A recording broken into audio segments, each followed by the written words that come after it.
नमस्कार दोस्तों, स्वागत है आपका अपने YouTube चैनल पर। तो चलिए शुरू करते हैं। अध्याय 4, संस्थाओं का कामकाज। परिचय। लोकतंत्र का मतलब लोगों द्वारा अपने शासकों का चुनाव करना है भर ही नहीं है। लोकतांत्रिक व्यवस्था में शासकों को कुछ कायदे कानूनों को मानना होता है, उन्हें भी संस्थाओं के साथ और संस्थाओं के भीतर ही रहकर काम करना होता है। यह अध्याय लोकतंत्र में संस्थाओं के कामकाज से संबंधित है। हम इसमें समझने का प्रयास करेंगे कि हमारे देश में किस तरह महत्वपूर्ण फैसले करके उन्हें लागू किया जाता है। हम यह भी देखेंगे कि इन फैसलों से संबंधित विवादों को किस तरह सुलझाया जाता है। इस अध्याय में इन फैसलों को महत्वपूर्ण भूमिका निभाने वाले 3 संस्थाओं विधायिका, कार्यपालिका और न्यायपालिका पर ध्यान केंद्रित करेंगे। आप पहले की कक्षाओं में इन संस्थानों के बारे में कुछ जानकारी हासिल कर चुके हैं। हम यहाँ इनका संक्षेप में वर्णन करके कुछ महत्वपूर्ण सवालों पर ध्यान देंगे। हर संस्थाओं के संबंध हम यह प्रश्न करेंगे कि वह किस तरह से काम करती है, एक संस्था दूसरी संस्था से कैसे जुड़ी है, इसके कामों और क्या चीज़ कम या ज़्यादा लोकतांत्रिक बनाती है। इस अध्याय का मुख्य उद्देश्य यह समझना है कि किस तरह संस्थाएं मिलकर सरकार का काम करती हैं। कई बार हम इसकी तुलना दूसरी लोकतांत्रिक व्यवस्थाओं की इस तरह से संस्थाओं से करते हैं। इस अध्याय में हम राष्ट्रीय स्तर पर सरकार के कामकाज से उदाहरण देंगे। राष्ट्रीय स्तर पर भारत की सरकार को केंद्र संघ की सरकार भी कहा जाता है। इस अध्याय को पढ़ते हुए आप अपने प्रदेश की सरकार के कामकाज के उदाहरणों पर भी नज़र रख सकते हैं। प्रमुख नीतिगत फैसले कैसे किए जाते हैं। एक सरकारी आदेश। 13 अगस्त 1990 के दिन भारत सरकार ने एक आदेश जारी किया। इसे कार्यपालिका कार्यालय ज्ञापन कहा गया। सभी सरकारी आदेशों की तरह इस ज्ञापन पर भी एक संख्या दी गई है। यह आदेश उस संख्या के लिए जाना जाता है। क्रमिक जन शिकायत और पेंशन मंत्रालय के क्रमिक एवं प्रशिक्षण विभाग के एक संयुक्त सचिव ने इस आदेश पर दस्तखत किए थे। यह छोटा सा आदेश मुश्किल से एक पन्ने का था। अगर आप इसे देखेंगे तो यह वैसा ही है, सर्कुलर या नोटिस लगेगा जैसे आप अपने स्कूल में देखे होंगे। सरकार हर रोज़ विभिन्न मसलों पर सैकड़ों आदेश जारी करती है, लेकिन यह आदेश बहुत महत्वपूर्ण है और कई सालों तक विवाद के कारण बना रहा। आइए देखते हैं यह निर्णय किस तरह से लिया गया और इसके बाद क्या हुआ। इस सरकारी आदेश पर एक प्रमुख नीतिगत फैसले की घोषणा की गई थी। इसमें कहा गया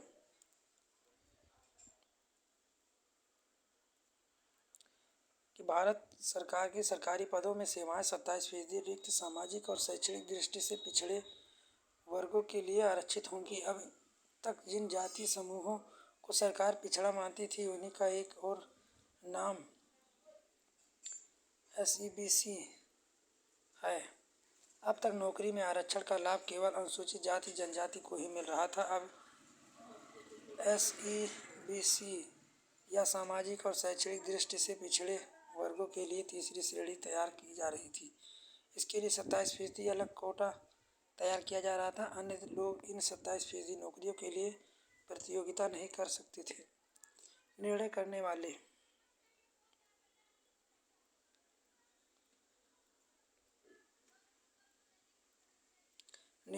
वाले। इस ज्ञापन को जारी करने का फैसला किसने किया? जाहिर है अकेले उस व्यक्ति ने इतना बड़ा फैसला नहीं लिया होगा। उसके हस्ताक्षर उस दस्तावेज पर थे। वह अपने मंत्री द्वारा किए गए निर्देशों को लागू करने का अधिकारी था। सामूहिक और प्रशिक्षण विभाग के मंत्री ने यह खुद निर्णय नहीं किया होगा।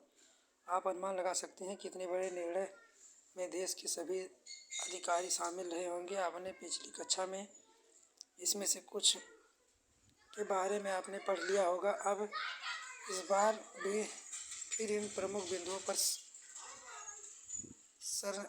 सही नज़र डालें।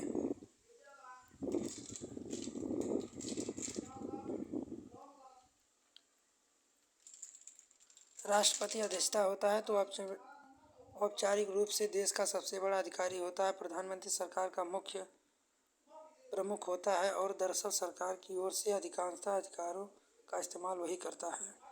प्रधानमंत्री की सिफारिश पर राष्ट्रपति मंत्रियों की नियुक्ति करता है। इससे बचने वाले मंत्रिमंडल की बैठक में राजकाज से जुड़े अधिकतर निर्णय लिए जाते हैं। संसद में राष्ट्रपति और 2 सदन होते हैं, लोकसभा और राज्यसभा। प्रधानमंत्री को लोकसभा के सदस्य के बहुमत का समर्थन हासिल होना जरूरी है। तो क्या कार्यकाल ज्ञापन के फैसले के मामले में यह सब शामिल थे? इसके बारे में पता करते हैं।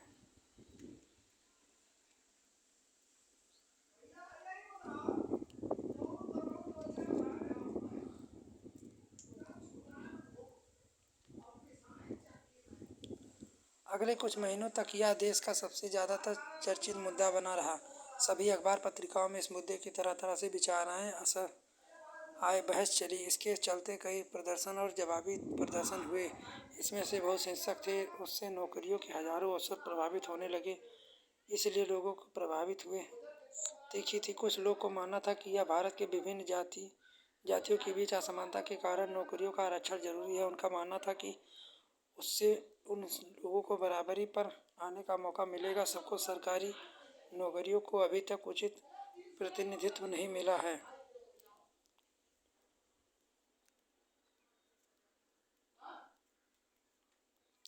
राजनीतिक संस्थाओं की आवश्यकता। हमने एक उदाहरण में देखा है सरकार कैसे काम करती है। किसी देश को चलाने के लिए इस तरह की कई गतिविधियां शामिल है।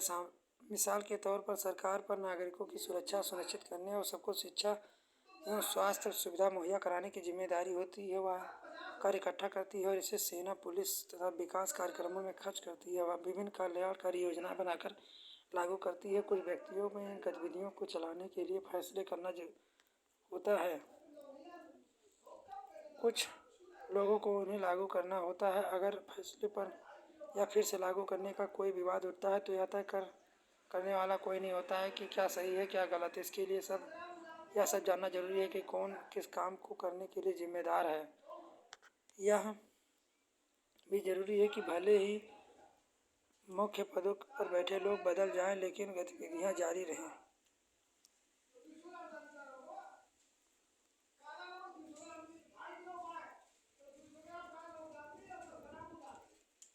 संसद कार्यपालिका ज्ञापन के उदाहरण में क्या आपको संसद की भूमिका याद आई? शायद नहीं, चूंकि यह फैसला संसद ने नहीं किया था, लिहाजा आपको लग सकता है कि इस फैसले में संसद की कोई भूमिका नहीं होगी। लेकिन पहले से हम कुछ घटनाओं पर नज़र डालकर देखते हैं कि उसमें संसद का कोई जिक्र नहीं था। हम उन्हें निम्नलिखित वाक्यों को पूरा करने की कोशिश करते हैं। यह फैसला सीधे संसद से नहीं लिया गया, लेकिन इस पर रिपोर्ट पर संसद में हुई चर्चा से सरकार की राय प्रभावित हुई थी। इसी वजह से सरकार पर मंडल आयोग की सिफारिश पर कार्रवाई करने का दबाव पड़ा। अगर संसद पर इस फैसले के पक्ष में नहीं होता तो सरकार इस कदम नहीं उठा सकती थी। क्या आप अंदाज़ा लगा सकते हैं कि क्यों सरकार यह कदम नहीं उठा सकती है? अपने पहले की कक्षा में संसद के बारे में पढ़ा है, याद करके कल्पना कीजिए, कोशिश कीजिए। अगर संसद ने कैबिनेट में फैसला को मंजूरी ना दी तो क्या होता? हमें संसद की आवश्यकता क्यों है? हर लोकतंत्र में निर्वाचित जनप्रतिनिधियों की जनसभा जनता की ओर से सर्वोच्च राजनीतिक अधिकार का प्रयोग करती है। भारत में निर्वाचित प्रतिनिधियों को राष्ट्रीय सभा को सदस्य कहा जाता है, संसद कहा जाता है। राज्य स्तर तक इन्हें विधानसभा कहते हैं। अलग अलग देशों के नाम से अलग अलग हो सकते हैं। हर लोकतंत्र का निर्वाचन प्रतिनिधि की सभा होती है। यह जनता की ओर से तरह के राजनीतिक अधिकार का प्रयोग करती है। संसद के 2 सदन। चूंकि आधुनिक लोकतंत्र में संसद की बड़ी महत्वपूर्ण भूमिका होती है, लिहाजा अधिकांश बड़े देशों में संसद की भूमिका अधिकारों में 2 हिस्सों में बांटा होता है। इन्हें चैम्बर या सदन कहते हैं। पहले संसद के सदस्य आमतौर पर सीधे जनता द्वारा चुने जाते हैं, जनता की ओर से असली अधिकारों का प्रयोग करते हैं। दूसरे सदन में अमूमन परोक्ष रूप से चुने जाते हैं, कुछ विशेष काम करते हैं। कुछ दूसरे सदन का सामान्य काम विभिन्न राज्य, क्षेत्र या संघीय इकाइयों के हितों में निगरानी करना होता है।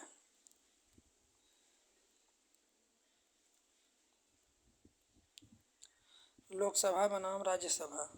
दोनों सदनों से अधिक प्रभावशाली कौन है? राज्यसभा को कहीं अपर हाउस और लोकसभा को लोअर हाउस कहा जाता है। इसका मतलब यह नहीं है कि राज्यसभा लोकसभा से ज़्यादा प्रभावशाली है। यह महज बोलचाल और पुरानी शैली है। यह हमारे संविधान में यह भाषा इस्तेमाल नहीं की गई है। हमारे संविधान में राज्यों के संबंध में राज्यसभा को कुछ विशेष अधिकार दिए गए हैं, लेकिन अधिकतर मसलों में सर्वोच्च अधिकार लोकसभा के पास है।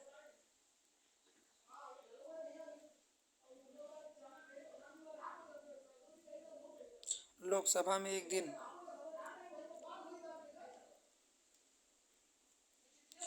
राजनैतिक कार्यपालिका।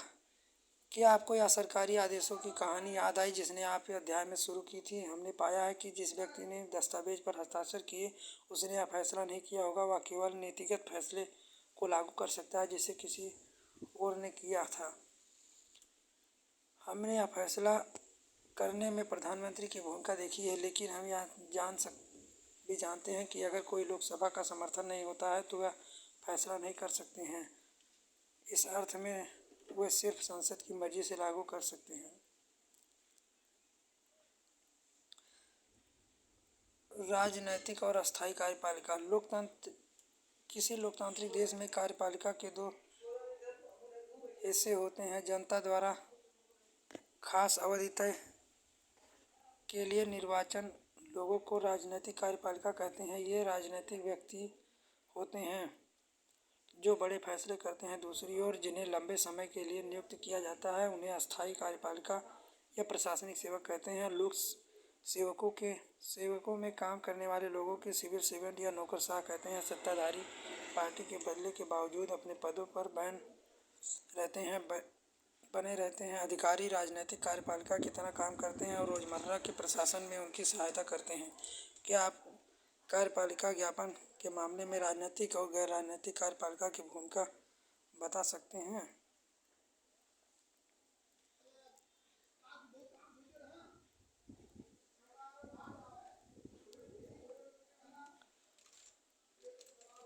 प्रधानमंत्री और मंत्रिमंडल।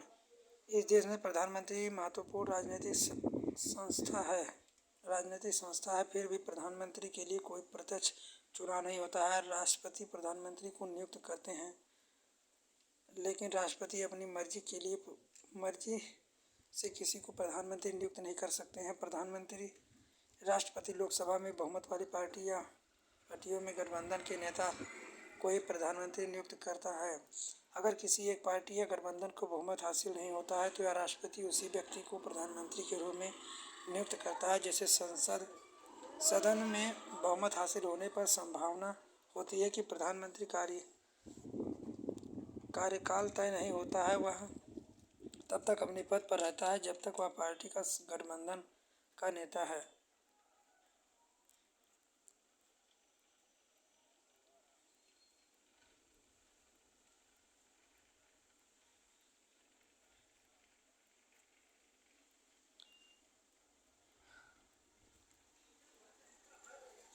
प्रधानमंत्री के अधिकार।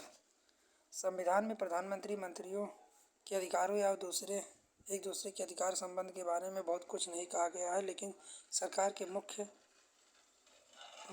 प्रमुख के नाते प्रधानमंत्री के व्यापक अधिकार होते हैं। वह कैबिनेट की बैठकों की अध्यक्षता करता है। वह विभिन्न विभागों के कार्य का समन्वय करता है। विभिन्न विभागों के विवाद और मामले में उनका निर्णय अंतिम माना जाता है। वह विभिन्न विभागों की सामान्य निगरानी करता है। सारे मंत्री उसी के नेतृत्व में काम करते हैं। प्रधानमंत्री से काम का विवरण और पुनर्वितरण करता है। उसे किसी मंत्री को बर्खास्त करने का भी अधिकार होता है। जब प्रधानमंत्री अपना पद छोड़ता है तो पूरा मंत्रिमंडल इस्तीफा दे देता है।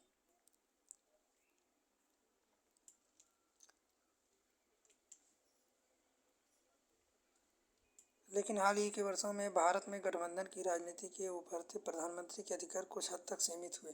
गठबंधन सरकार का प्रधानमंत्री अपनी मर्जी से फैसले नहीं कर सकता है। उसे अपनी पार्टी के भीतर विभिन्न समूहों गुटों के साथ गठबंधन की साझेदारी की राय भी माननी होती है। इसके अलावा उसे गठबंधन की साझेदारी और दूसरी पार्टियों के विचार स्थितियों को भी देखना होता है। आखिर उन्हीं के समर्थन से आधार पर सरकार टिकी होती है। राष्ट्रपति। एक और जहाँ प्रधानमंत्री सरकार का मुख्य होता है वह राष्ट्रपति अध्यक्षता होता है। हमारी राजनीतिक व्यवस्था में राष्ट्राध्यक्ष केवल नाम के अधिकारियों का प्रयोग करता है। भारत में राष्ट्रपति ब्रिटेन की महारानी की तरह होता है जिसका काम अलंकारिक होता है। राष्ट्रपति देश का सभी राजनीतिक संस्थाओं के कामकाज की निगरानी करता है ताकि राज्य के उद्देश्यों को हासिल करने और मिलजुल कर काम करें। राष्ट्रपति का चयन जनता द्वारा प्रत्यक्ष रूप से नहीं किया जाता है। संसद सदस्य और राज्य की विधानसभाओं और संसद सदस्य उसे चुनते हैं। राष्ट्रपति पद प्रत्याशी को चुनाव जीतने के लिए बहुमत हासिल करना होता है। इससे यह तय हो जाता है कि राष्ट्रपति पूरे राष्ट्र का प्रतिनिधित्व करता है, लेकिन राष्ट्रपति उस तरह से प्रत्यक्ष जनादेश का दावा नहीं करता है। राष्ट्रपति के अधिकारों के मामले में यह भी बात लागू है कि अगर आप संविधान के सरसरी तौर पर बढ़े तो सोचेंगे ऐसा कुछ नहीं है जो राष्ट्रपति ना कर सके। सारी सरकारी गतिविधियां राष्ट्रपति के नाम पर ही होती हैं। सारे कानून और सरकार के प्रमुख नीतिगत फैसले उसी के नाम से जारी होते हैं। सभी की प्रमुख नियुक्तियां राष्ट्रपति के नाम पर ही होती हैं। वह भारत के मुख्य न्यायाधीश, सर्वोच्च न्यायालय और राज्य के उच्च न्यायालयों के न्यायाधीशों, राज्यपालों, चुनाव आयुक्तों को और दूसरे देशों के राजदूतों आदि को नियुक्त करता है। सभी अंतर्राष्ट्रीय संधियां और समझौते उसी के नाम से होते हैं। भारत में रक्षा बलों का सुप्रीम कमांडर राष्ट्रपति ही होता है। लेकिन हमें याद रखना चाहिए कि राष्ट्रपति इन अधिकारों का इस्तेमाल मंत्रिपरिषद की सलाह पर ही करता है। राष्ट्रपति मंत्रिमंडल को अपनी सलाह पर पुनर्विचार करने के लिए कह सकता है, लेकिन अगर वह सलाह दोबारा मिलती है तो वह उसे मानने के लिए बाध्य होता है।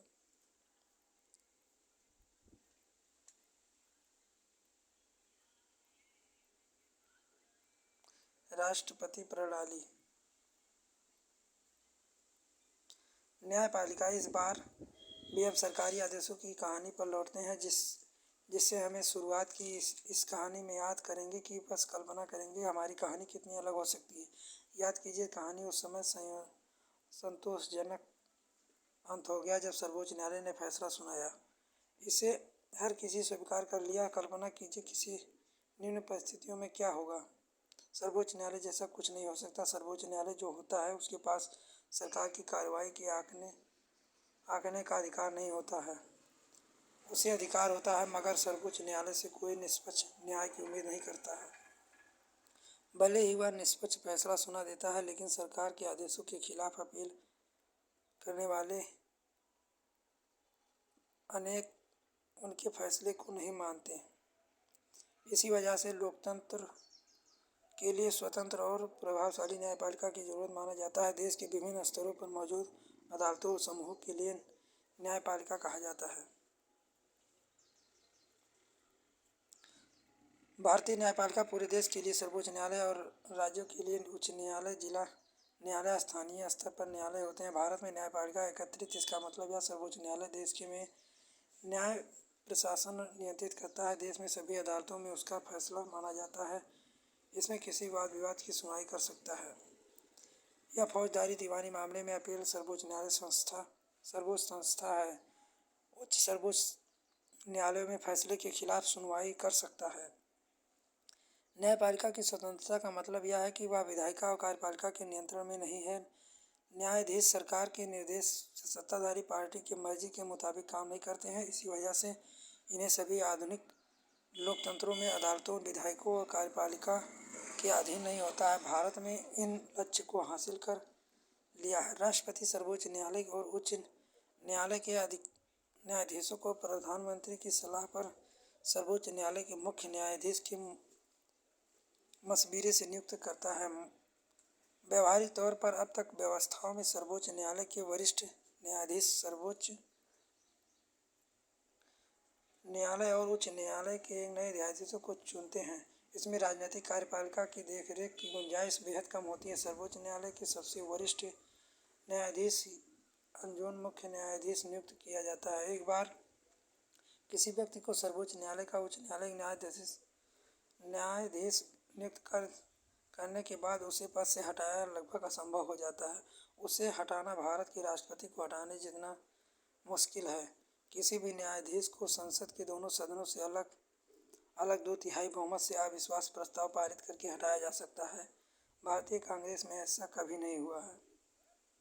भारतीय लोकतंत्र में ऐसा कभी नहीं हुआ है।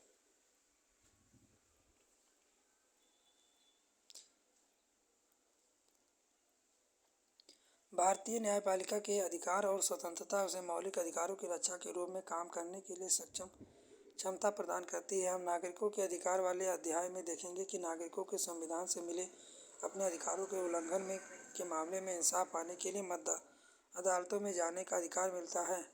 हाल ही के वर्षों में अदालतों ने सार्वजनिक हितों और मानवाधिकारों के संरक्षण के लिए विभिन्न फैसले पर निर्देश दिया है। सरकार की कार्रवाई से जनहित को ठेस पहुंचाने वाली स्थितियों को कोई अदालत जा सकता है। इसे जनहित याचिका कहते हैं। अदालतें सरकार को निर्णय करने की शक्ति और दुरुपयोग से रोकने के लिए हस्तक्षेप करती हैं। वे सरकारी अधिकारियों को भ्रष्ट आचरण से रोकती हैं। इसी वजह से लोगों के बीच न्यायपालिका को काफ़ी विश्वास हासिल है।